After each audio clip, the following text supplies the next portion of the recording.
Penix fakes it to Nixon, throws it right side to McMillan, and Boise State is there for the tackle. Oladipo and Canillo fight through the blocker on the bubble screen and thwart them again on third down. Genty left side, Genty trying to turn the corner. He will, and he will score! Touchdown Boise State. The Broncos lead 6-0 with 2:42 to go in the first quarter. Back like we never left. Season 3 of Jay's Sports Bar returns along with college football season. I'm your host, Jay Tust, joined by Mr. 233 himself, the second most grabs in Boise State football history, Shane Williams-Rhodes. You ready to do Season 3, man? Season 3, I am ready. It's been some time, huh? It's time to get into the nitty-gritty. I wish we had better news to kick this thing off, but unfortunately for the third straight year, we are starting our season here on Jay's Sports Bar with a loss for the Boise State football team. We are going to dive into this thing, but first off, we start with your initial take. The scoreboard at the end of the day said 56-19 in favor of the University of Washington. Regardless of the fact they are ranked 10th in the country or not, what do you think when you look at that scoreboard and that result, Shane?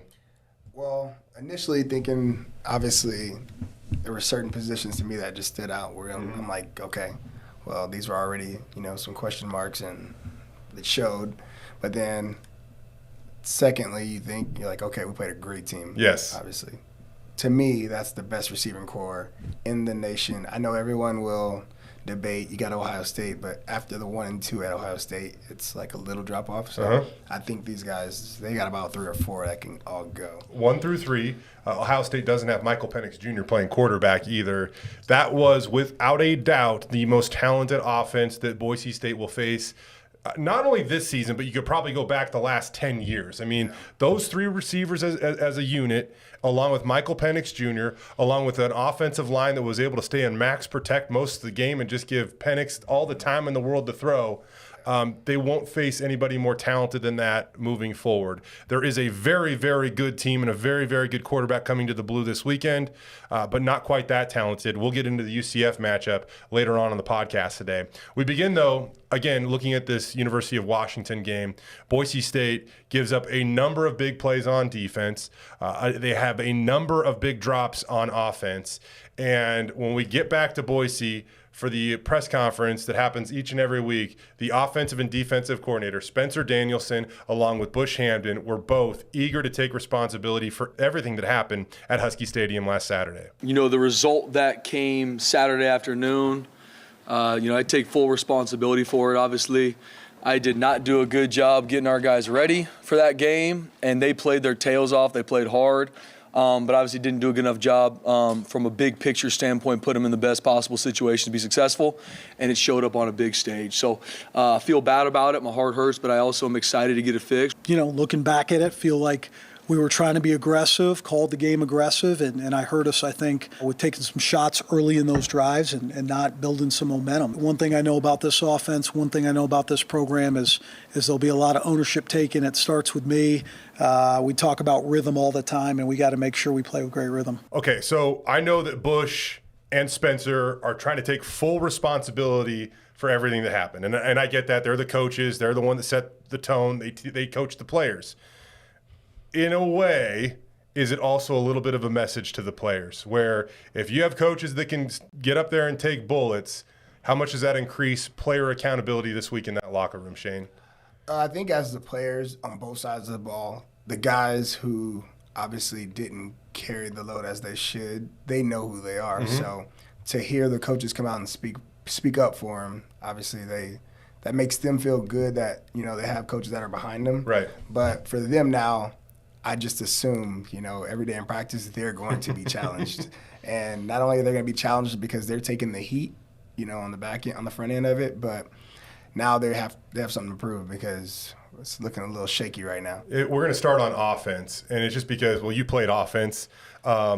I like talking about offense, and most of our text thread pertained to what was going on offense, during the game.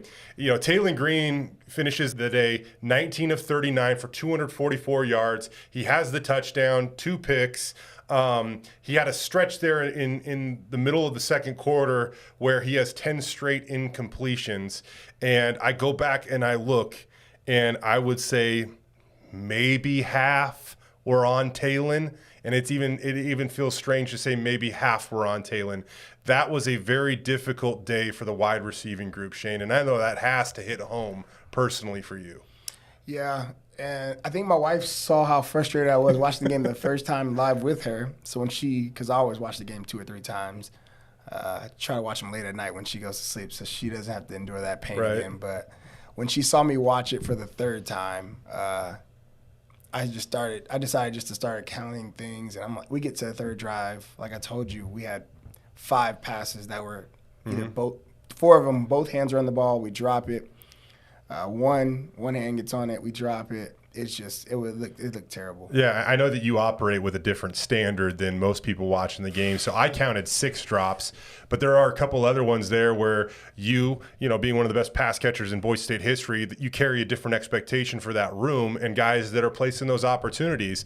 And when you're going over the middle or something like that, and you get a hand on a ball and that hand is a little short, and you don't bother getting the other hand up to catch it, obviously you're going to count that as a drop too, even though it might appear a little bit high. And I don't necessarily count that against a wide receiver, but there were just so many opportunities there. I go back to the very first play of the very first drive of the game, and I know these seem like small little things, but man alive, did they add up on Saturday, Shane. And when you look at that first opportunity, Boise State forces a 3-and-out on Michael Penix Jr. Shane, I didn't think that would happen all afternoon, and it happened on the first 2 drives consecutively. Mind blown, but whatever Boise State was doing early worked on defense. Either way, the drive in between that, the first offensive drive for Boise State, getting a nice little 3rd and 3. They get Steph Cobbs on an arrow route. It looks like an easy first down, and he drops the ball. I don't love being critical of players, and I know that you're the same way. I'll be the first to tell you a guy like Billy Bones he has unbelievable character. If there's a guy that you would pick to be your best man at a wedding, it is probably Billy Bones, because he's an incredible human being. Steph Cobbs, he has reworked his body throughout this offseason, going through something similar you did, actually, which I'm going to hit on here in a second. They're great guys, but they were a part of some key drops at times. And one of them started things off on that first drive. It seems small, but if Boise State picks up a first down there, who knows what tempo they use? Who knows how they utilize Talon's legs? Who knows if they start to run the ball and get into a rhythm and try to keep it away from Michael Penix Jr.? There were just some key drops that really, I think, added up for this team. Yeah, I totally agree. I mean, your 2 most vet guys you have had probably led the team in drops. Which they're 6-year seniors. I'm sorry, but that's they'll probably be the first guys that say put it on them too, right? Mm-hmm. And like you said, that we came out and got 2 3-and-outs, and I think we came out how Washington should have came out. So we came out throwing the ball more. Obviously, Washington's strength is their receivers. They came out running it. Their first 2 or 3 plays were run plays. Yeah. Then they try to go back to it. They realized they couldn't run after. 4 out of their first 5 plays were of the run So time. they came out trying to establish a run, which I feel is where we should have been. Yep. And especially with how well we were being able to get a push on that. So it was a little weird, but obviously Washington got back to what they're good at. What they're good at. What their identity is. And I feel like we shied a little bit away from our identity because to say that Talon and Penix threw the same amount within 1. Yeah, you're right. Penix attempted 40 passes. Yeah. Talon attempted 39. To say that tells me a lot. We are not – that's not our identity. I mean, it hasn't been at least yet. So I think under Andy Avalos, when Boise State rushes for 140 yards, they are 13-1, which puts them 4-9 when they fail to hit that 140-yard mark. And kind of off the top of my head, if it's not exactly, it is really close to those numbers. Again, this was a topic that you and I debated throughout a text message thread, during the game. We asked Bush Hamdan afterwards, though, if he felt like he might have been too aggressive. And his take on it was maybe there was a point in time where he could have played better complementary football. Take a listen. Obviously, there's always got to be self-reflection, and there was a time there in the second quarter, just with George, seeing where he was at from a health standpoint. I think that influenced us a little bit, but again, self-reflection. I think you look at their 2 losses from the year before, UCLA, Arizona State. And they certainly did a good job stopping the run against Texas, and so I think sometimes maybe that can be in your mind a little bit too much, but certainly looking back at it, needed to do that more to put our defense in a better situation and give us a better chance. Man, Shane, this is a tough one for me because I go back and I look at the stats at the end of the game. Boise State had over 400 yards of offense. They ran the ball at almost a 5 yards per carry clip. They had a couple explosive plays on offense through the air, thanks to Eric McAllister. Also, Stephon Cobbs had a big play, and heck, Ashton Genty turned 2 screens into 98 yards of offense. Yeah. I feel like what they were doing with some of the misdirection was starting to loosen the University of Washington front up, and I liked some of the things that they were doing. That being said, if we have to be critical, I mean, Bush Hamdan kind of said it. There was probably a point in time where he could have played better complementary football. After that start, which is hard to argue that it was, I mean, they had a pretty good start, but maybe in the second quarter specifically, you try to run the football and play almost keep away from a guy that might be the best quarterback in the country this year. For sure, and that's where kind of not only your identity coming into the game plan, but you're playing a better team. Mm-hmm. So you have to limit how many times you're going to give them the ball. So even though running the ball is our identity, on top of that, we played a better team. So you want to keep the ball away from them. So that's what really shocked me, that we kept trying to throw the ball so much. Mm-hmm. Because I mean, you take away 10 of those passes and you make them runs. Mm-hmm. You might get a little bit more than what we got on those passes. And at the end of the day, though, I also think that this comes down to simple execution. We've already talked about the drop passes. There was a really important part in this game where there was about 6 minutes to go in the second quarter, and I brought this up with the coaches. I brought it up with you. I brought it up with anybody that wants to talk about it, to be honest with you. And they run a little misdirection play. They hit Riley Smith on a 3rd and short for a first down, and George Halani comes out of the backfield and he blocks a defensive end in a way that 2 years ago nobody would have batted an eye out. But now that they have kind of changed some of the rules, they're trying to institute more player safety, and they've taken that low block where you go at a guy's legs at the last second out of the game, and all of a sudden 1st and 10. In a game at the time, it was 14-9 in favor of the University of Washington. Under 6 minutes to go in the second quarter, you're 1st and 10. Instead, now you are in 3rd and 16.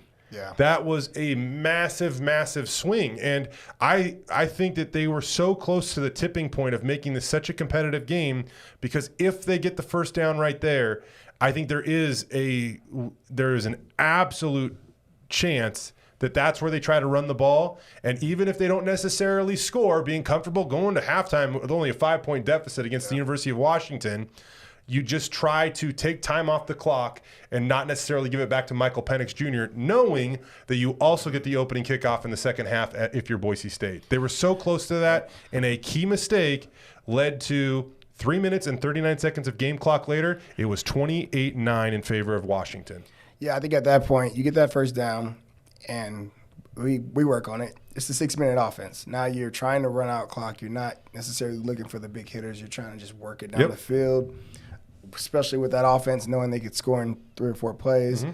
And, it just went downhill. I think on the 3rd and 17, I think Taylor runs for like 9 yards, and then we punt it, and that's it. So from there, it just went downhill. It did. And you look at this wide receiver group, and I can guarantee you, being out at practice this week, I don't know if I have ever seen a more intense or intentful practice out of the wide receivers. Matt Miller was coaching these guys, man, and we all know Matt's one of those dudes back in the day when he was a player. He didn't talk a lot, but I would not have wanted to mess with him, especially if he had football pads on, right? Yeah, he is not a soft guy. He's not a soft guy.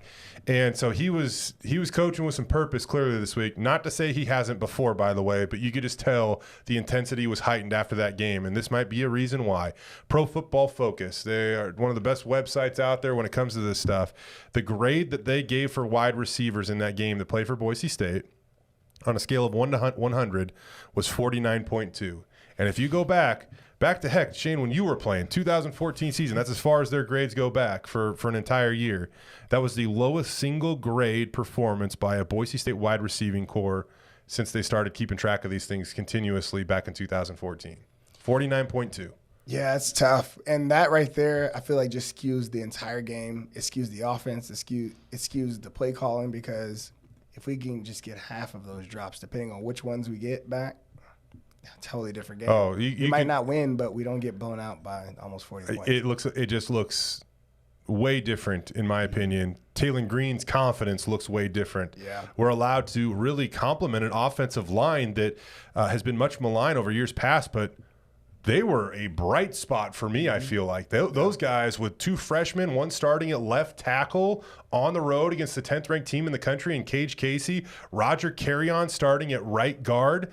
You have a couple of 6-year seniors, Garrett Kern making his first career start at center.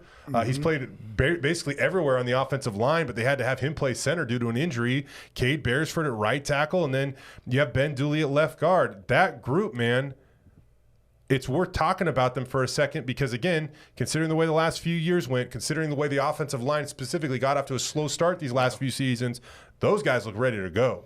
They did, and that was one of the parts of the offense that we were worried about. It was. We had all these receivers coming back. I don't think we even lost really any receivers. No. You had all your receivers come back. You have basically the 2 best backs in the conference coming back. You got your quarterback coming back. These are all things where we're like, hey, Taylon Green's hella athletic. We're good with him. The wide receivers that don't lose anybody. If anything, you added to that room with guys like Prince Strawn, and he was a gray shirt last year.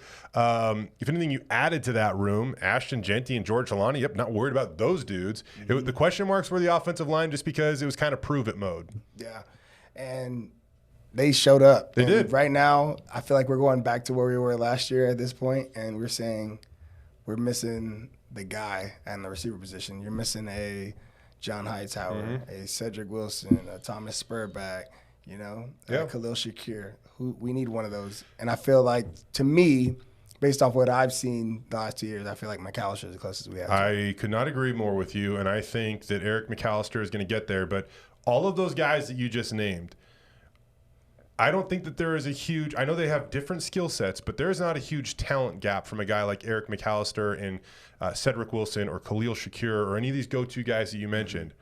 But I can tell you, man, those guys, whether it be Khalil, Cedric, they were tough. And if the ball was in the air, it was not a cliche thing to say. It was their damn ball. They would go get it. Yep. And they operated with that every single time that ball was put in the air. And I think that Eric's going to get there because I love the way they use Eric against Washington. He played 11 snaps out of the slot. That was twice as many as he played all last year in the slot. They're moving him around like he can be a number one. They're trying to find ways to get him the ball. He had 15 targets, only 7 catches for 69 yards. That efficiency is absolutely going to have to improve. But I do see the value in finding the dude, finding the guy when things are tough.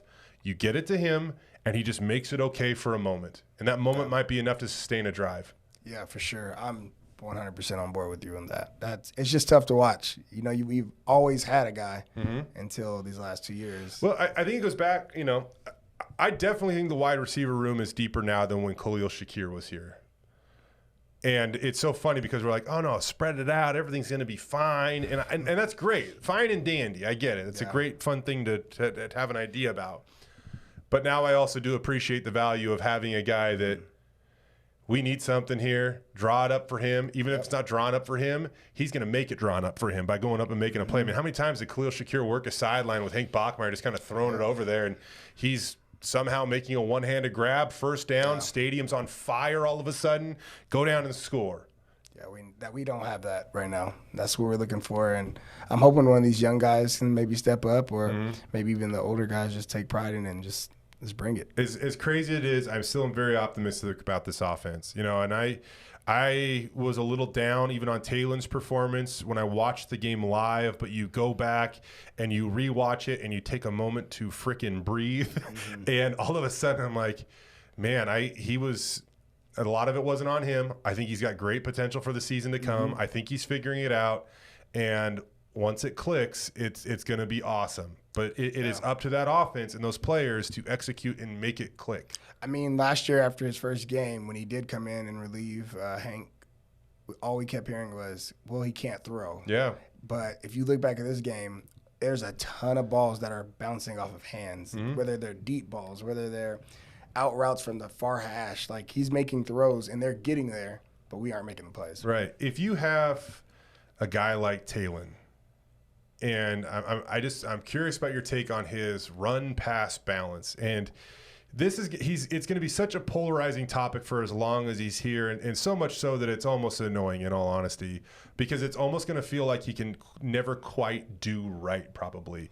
Mm-hmm. If he throws the ball 50 times in a game and runs it once, everybody's going to ask, why didn't he run more? Mm-hmm. But if he runs it 20 times and only throws it 5, everybody's going to ask or question, oh, can he even pass? You know, what's his can he even pass from the pocket? Mm-hmm. And that's just going to be, for as long as he's here, it's probably going to be a topic, and it's probably a little bit unfair.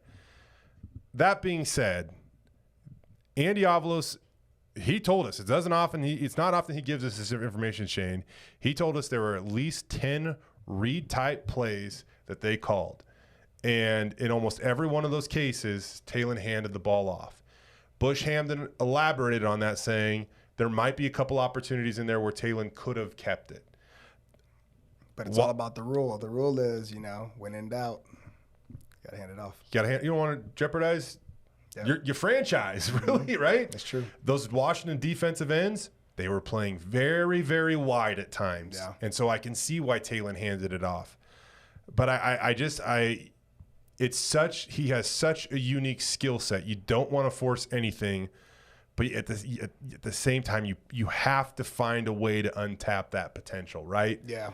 And I don't know what the balance is. I don't know if it's 5 carries a game. I don't know if it's 7 carries. I don't know what that number is, but that's a number that probably Boise State needs to find. Yeah, but I also think we're going to see a lot of different things this year. I think we'll have other games where he will throw the ball again maybe 30, 35 times. Mm-hmm.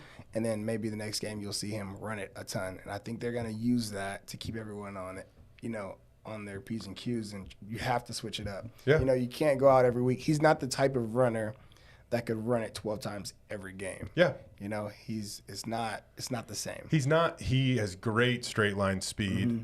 I want to being 6'6". I don't think you can be super shifty though. It's not that easy. So you have to be. If you're not super shifty, you might be kind of susceptible to taking a hit or something, right? Sure. He did a good job of getting down.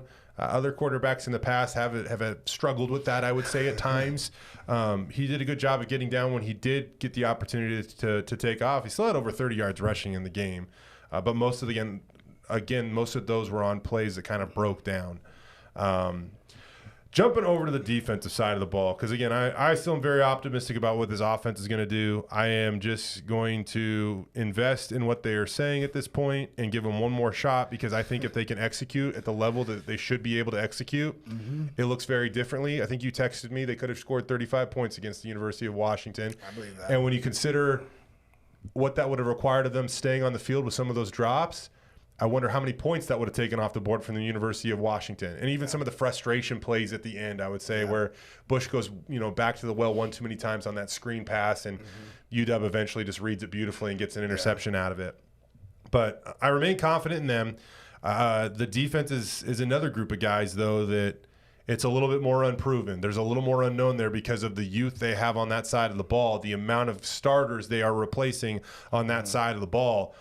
The Broncos allowed 12 total plays on offense against UW of 20 or more yards. That is the most in college football all season. There are a number of ways that we can go with this, but that right there is the most damning, I believe. Yeah, it's tough.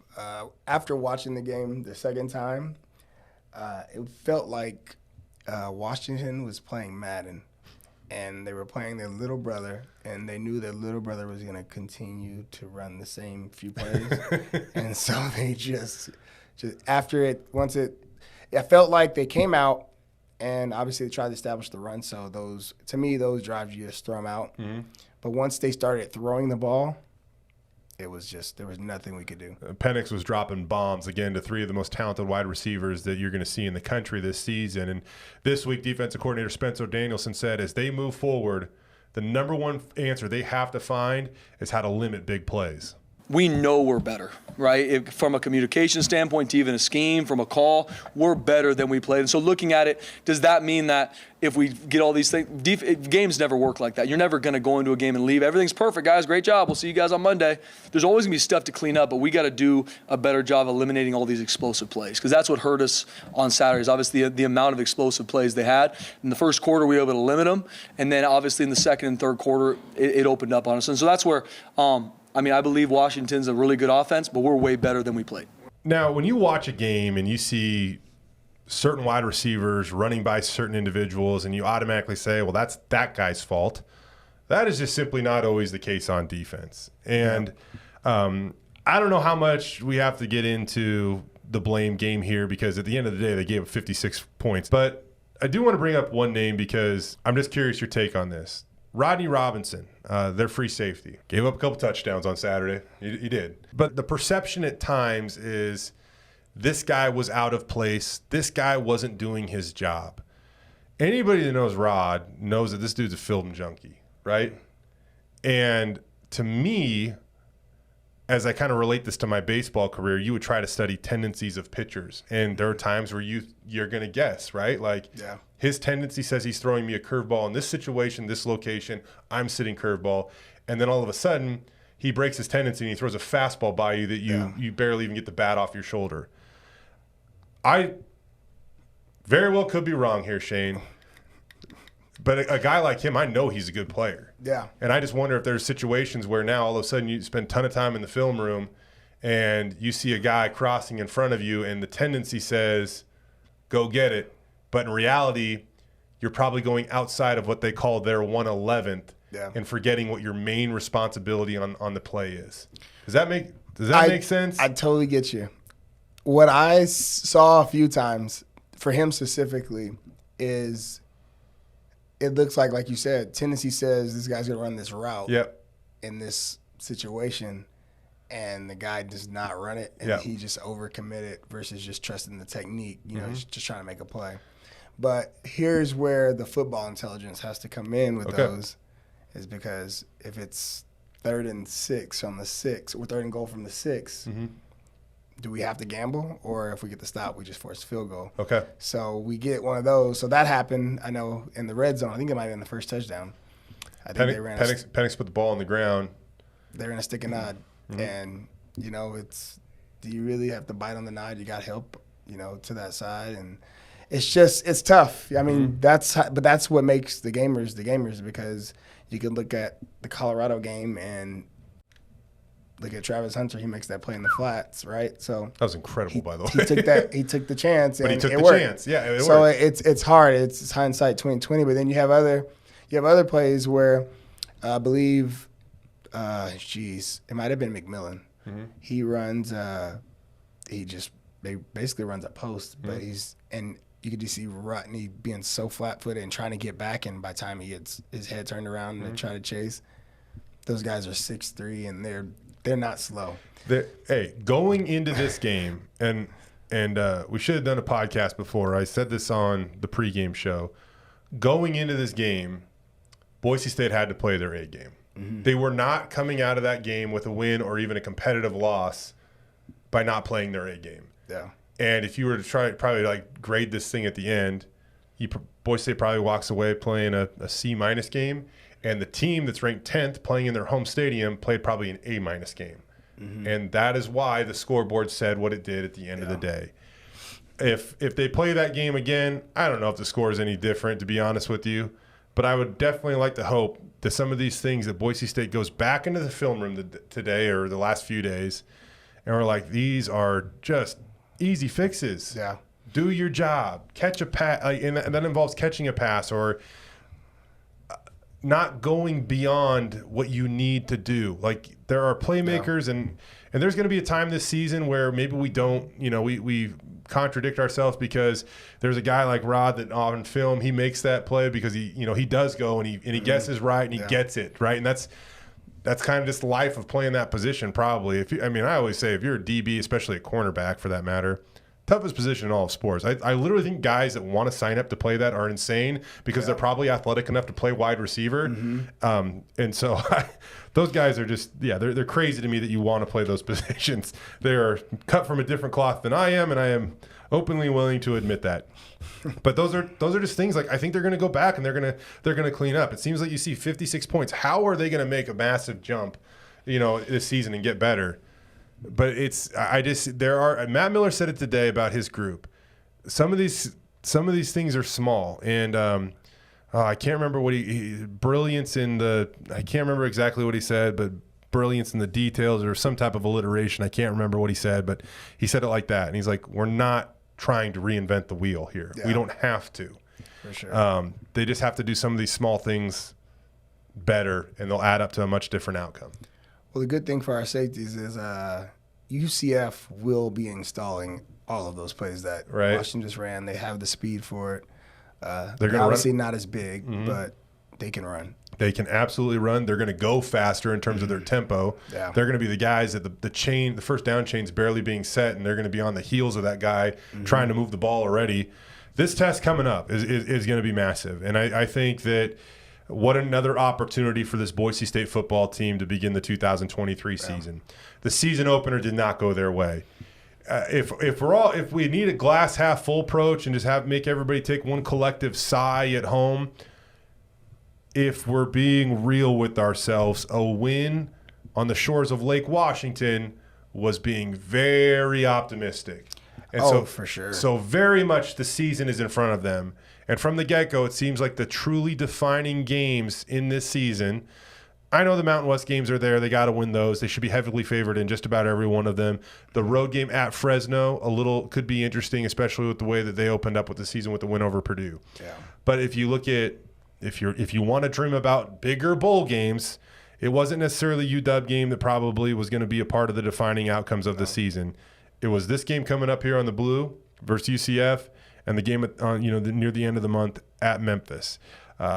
This game on Saturday, as we shift to preview the University of Central Florida. This game coming up this Saturday, Shane, I don't think there could be a more important game for the program than this one right here. Why? For so long, everybody said that UCF was the next Boise State. They were the ones that ripped off some 20-odd game winning streak. They were the ones that went on and played in a Fiesta Bowl and had this magnificent run that had this same magical feel that Boise State's run had, a few years prior. And now all of a sudden you see UCF sustain some success, build their facilities, jump into a Power 5 conference. This is a Big 12 matchup. And now one could argue, people are going to hate me saying this, that Boise State is trying to be the next UCF. Oh, that hurts. That hurts. But you looked at the trajectory of their program, and Boise State, they wish that they were in the spot that UCF was in right now. I don't think that they wish they were UCF, but they wish that they were in the spot that UCF is in right now. No, I totally get that. It's this game, like you said, it's going to set the tone for how the rest of the season will go, because if we lose this game, we're just about out of that Big 5 bid. It becomes nearly impossible, to get to a New Year's Six game or something like that if you lose this game. Your team in 2014 did find a way to start 3-2 and still work their way back into the picture, but man, it becomes really, really difficult given the fact that you don't have too many big name programs to knock off the rest of the way and build that reputation. This is just an absolute program game for me, though. I mean, this is the day where the coaches have to be their best, the players have to be their best, the fans have to be their best, the administration at Boise State has to be their best. This is a game where, whether you like it or not, you're gonna draw comparisons to the path that UCF has traveled into the Big 12. And in order to say, we should be or should have been that school, all of that has to connect, because at one point in time, Boise State won a lot of football games, and they relied on their reputation of just simply winning football games. but there's more to that when it comes to wanting to join other conferences and things like that. Otherwise, Boise State, one of the winningest programs in the country, would have no problem right now being in another conference if it was solely off winning percentage. It is more than that. They have to show up. Everyone has to show up on Saturday at Albertson Stadium. Yeah, it's true. And then obviously this is the rematch game. I believe last time we played them, Gus had just got there. So yeah, got off to a great start for the Broncos. Andy Avalos had just got there. Heck, we had just done our first podcast, here on J Sports Bar. This is a big one. We obviously have to even the score on this one. Gotta. Luckily for us, they don't have Dylan Gabriel. He's now at Oklahoma. Yep. But they still got a dude back there, though. This is true. You look at what they did in their first game. 723 total yards of offense. I know that they played a team out of the MAC that isn't going to scare anybody.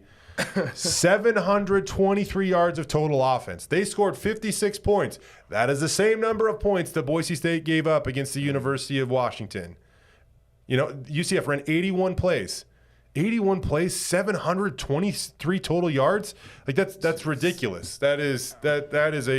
That's crazy. You look at the fact they have the number one rushing offense in America. They ran the ball for 389 yards in their season opener. They got a triple threat back there in terms of the rushing attack. Johnny Richardson, R.J. Harvey, John Reese Pumley. That is their quarterback that is dynamic.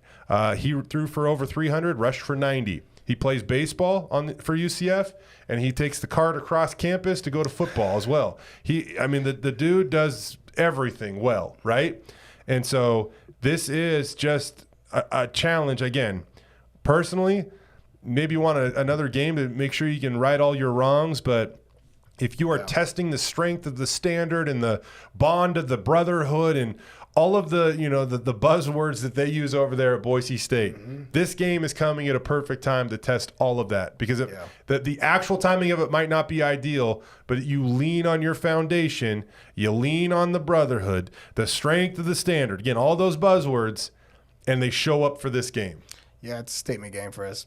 That's the easiest way to put it.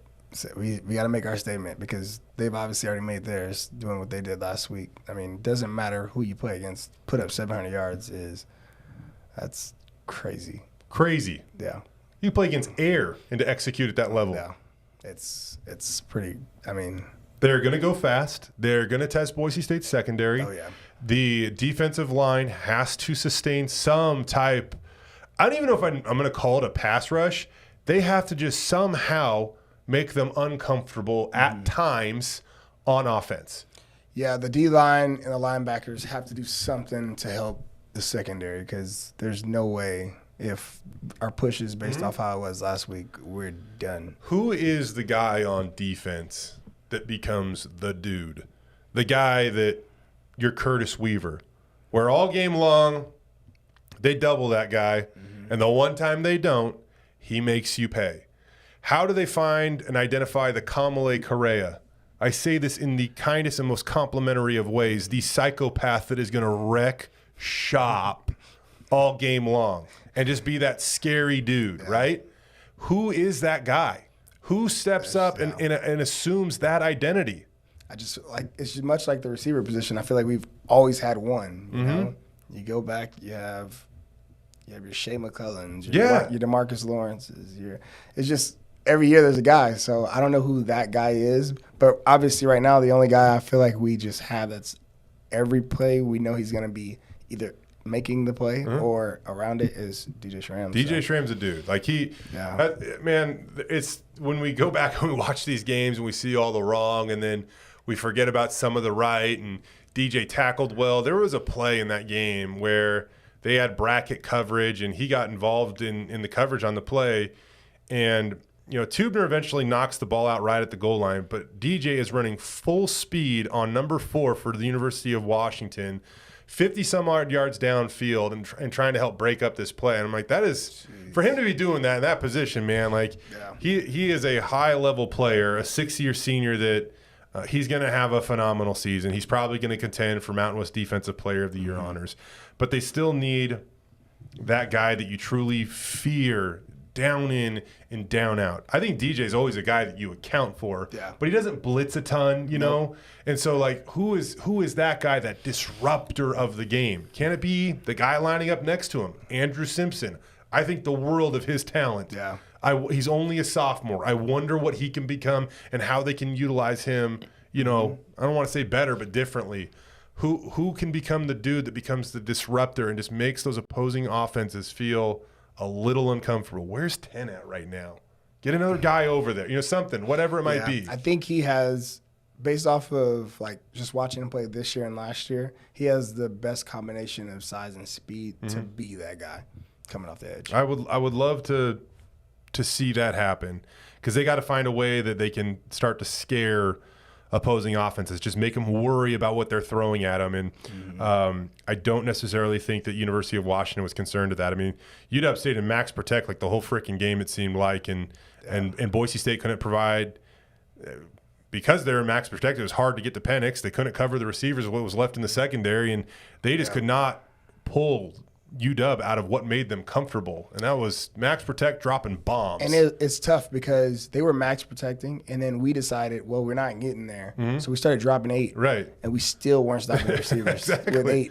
And I'm like, there's no way. Like I said, it felt like Big Brother was playing Little Brother, and they knew what we were gonna do, and we still cannot stop it. Man, I'm so excited for this game. I'm so excited to get back on Jay Sports Bar with you too, man. Like, this is so much fun to talk with you, have you break all of this down. As we get to closing this thing out, we always like to have you make a different type of, or make a prediction. And I know I'm not probably putting you in the best spot right now, dude. I completely understand that, and it's always hard to go against the alma mater. I'll let you take it the way that you need to take it in order to save face with your loyal fans there, Shane Williams-Rhodes. But what do you think happens on the blue on Saturday? I know you guys don't want to hear this at home, but there's going to be a lot of points scored in this football game. I'm thinking 42 to 38. Good or bad guys? The good guys. Good guys. It has to be the good guys. Has to be the good guys. I took the good guys even with a 14.5 spread. Damn right you did. I had to, you know. It's just, I got to take the good guys. I think that if they're going to win this game, that's going to be the way that they're going to have to win this game. Knowing what that UCF offense presents, the challenge they present, it's unrealistic to think that many defenses are going to keep them to 24, 27, whatever, you know, below 30. So the Boise State offense is going to have to connect. They're going to have to find their rhythm. They're going to have to clean up their mistakes, and they're going to have to absolutely get after the Golden Knights. Yeah, and I think Ashton Genty will be the player of the game. He'll make the plays. He was so good.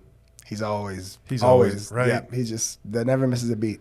He's also got this, man. I think the thing I'm most impressed about Ashton Genty is just his mentality, man. He doesn't want the smoke. He is the smoke. You know what I mean? Like he truly believes that. I think he truly believes that. Every single time he touches the rock, he doesn't care who the hell he's going against. Yeah. He believes he is the smoke. I'm telling you, I always say it. He's my comparison is he's the shorter version of J.J. That's my comparison. That's one hell of a guy to be compared to. If they can find a way to get him 347 touches or carries, I can't remember off the top of my head. It was a whole hell of a lot though back in the 2014 season. It would be fun to see what Ashton Genty can do. Shane, as always, my man, I appreciate it. I look forward to a fun season ahead. I hope we have positive news to react to this time next week. I do too, because I was a little triggered last week. I just felt like I was playing Washington all over again in 2013. That's what it felt like being there. That's a tough game. Yeah. That was a tough game. You know, I don't know whose loss was worse. I think maybe ours because we only scored 6 points. Yeah. So yeah, it seemed tough to change that offense overnight. Yeah, very tough. Yeah. All right, Shane, I appreciate it. Again, we'll be joining you all season long here on Jay Sports Bar. You can find us on Apple as well as, iTunes.